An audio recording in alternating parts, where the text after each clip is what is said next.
कोस कोस पर बदले पानी, चार कोस पर वाणी। ये कहावत हमारे देश के लिए है, जहां लगभग 20,000 बोलियां और भाषाएं हैं, जिनमें से 22 भाषाओं को संविधान द्वारा मान्यता प्राप्त है। इनमें से हिंदी सबसे ज्यादा बोले जाने वाली भाषा है।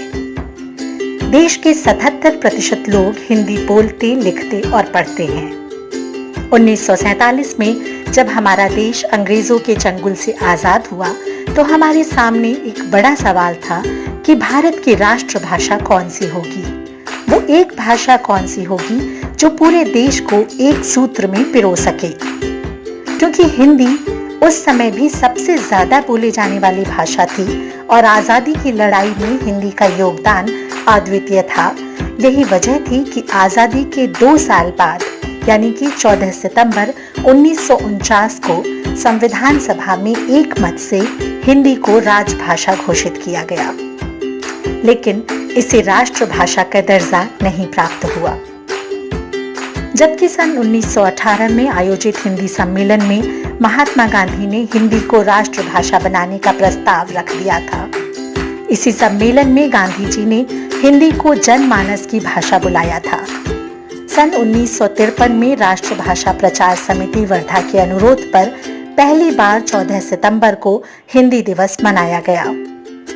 1950 में संविधान के अनुच्छेद 343(1) में हिंदी को देवनागरी लिपि में राजभाषा का दर्जा दिया गया।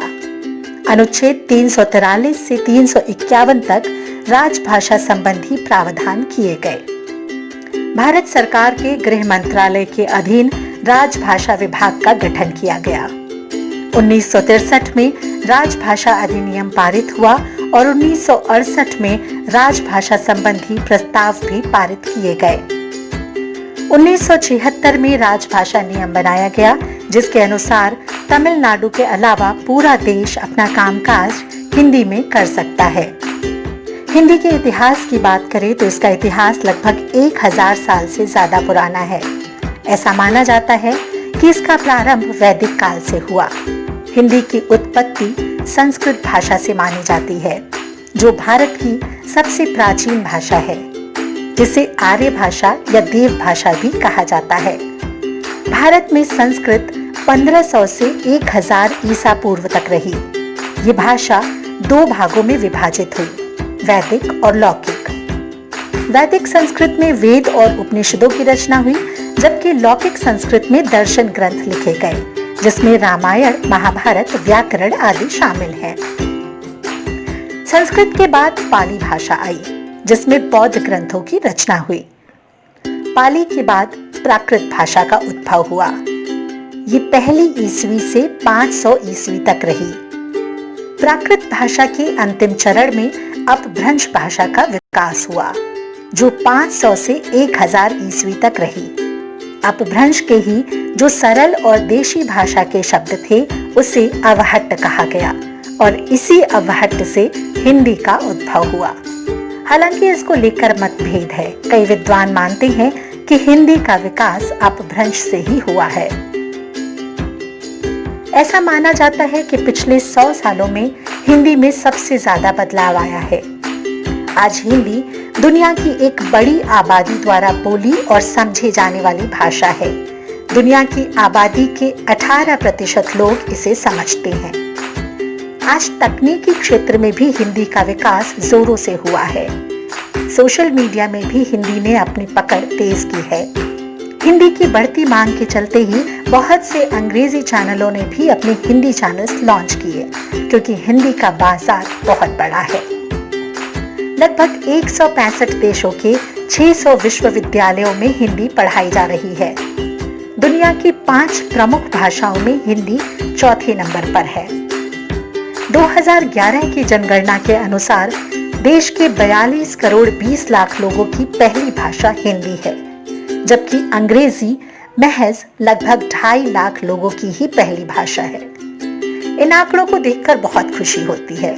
इस बात का सुखद एहसास होता है कि हिंदी कितनी संपन्न और समृद्ध है। हालांकि इतने प्राचीन और समृद्ध इतिहास, इतनी बड़ी जनसंख्या में पहुंच होने के बावजूद हिंदी आज भी अपने वांछित स्थान के लिए संघर्ष कर रही है।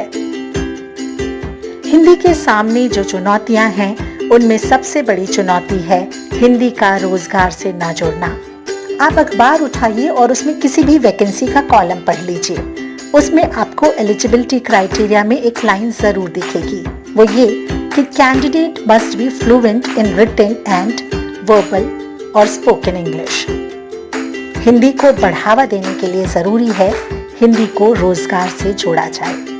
तकनीक के क्षेत्र में भी हिंदी को और ज्यादा एक्सपेरिमेंटल होने की जरूरत है। जरूरी है कि हिंदी में सिर्फ बाजार को अपना स्कोप ना दिखे, बल्कि बाजार में भी हिंदी के लिए स्कोप क्रिएट किया जाए। इसके अभाव में हिंदी शायद बोलचाल की भाषा में तो अपनी पकड़ बना कर रखेगी, लेकिन अच्छी हिंदी लिखने और पढ़ने वालों की संख्या दिन पर दिन घटती ही जाएगी। मेरा निजी अनुभव ये बताता है कि आजकल ज्यादातर बच्चों की हिंदी बहुत अच्छी नहीं है। हिंदी को सिर्फ वो एक विषय के तौर पर पढ़ने की खानापूर्ति कर रहे हैं, एक भाषा के तौर पर नहीं। उनका ये सवाल होता है कि हिंदी पढ़कर मिलेगा क्या बनेंगे हम हिंदी पढ़कर? और बच्चों के इस सवाल का जवाब हम दार्शनिक होकर नहीं दे सकते। वाकई इस सवाल का पुख्ता जवाब होना चाहिए। हिंदी में करियर ऑप्शंस क्रिएट करने की जरूरत है। हिंदी को ग्लोबलाइजेशन की चुनौतियों पर खरा उतरना होगा। हिंदी में और ज्यादा काम करने की जरूरत है। अगर हम ये कर लेंगे तो हमें शायद हर साल हिंदी के अस्तित्व के संरक्षण के लिए हिंदी दिवस और हिंदी पखवाड़ा मनाने की जरूरत नहीं पड़ेगी। अंत में भारतेंदु हरिश्चंद्र की इन पंक्तियों के साथ आपको हिंदी दिवस और हिंदी पखवाड़ा की शुभकामनाएं। निज भाषा उन्नति अहै, सब उन्नति को मूल, बिन निज भाषा ज्ञान के मिटे नहीं को शूल। नमस्कार, धन्यवाद।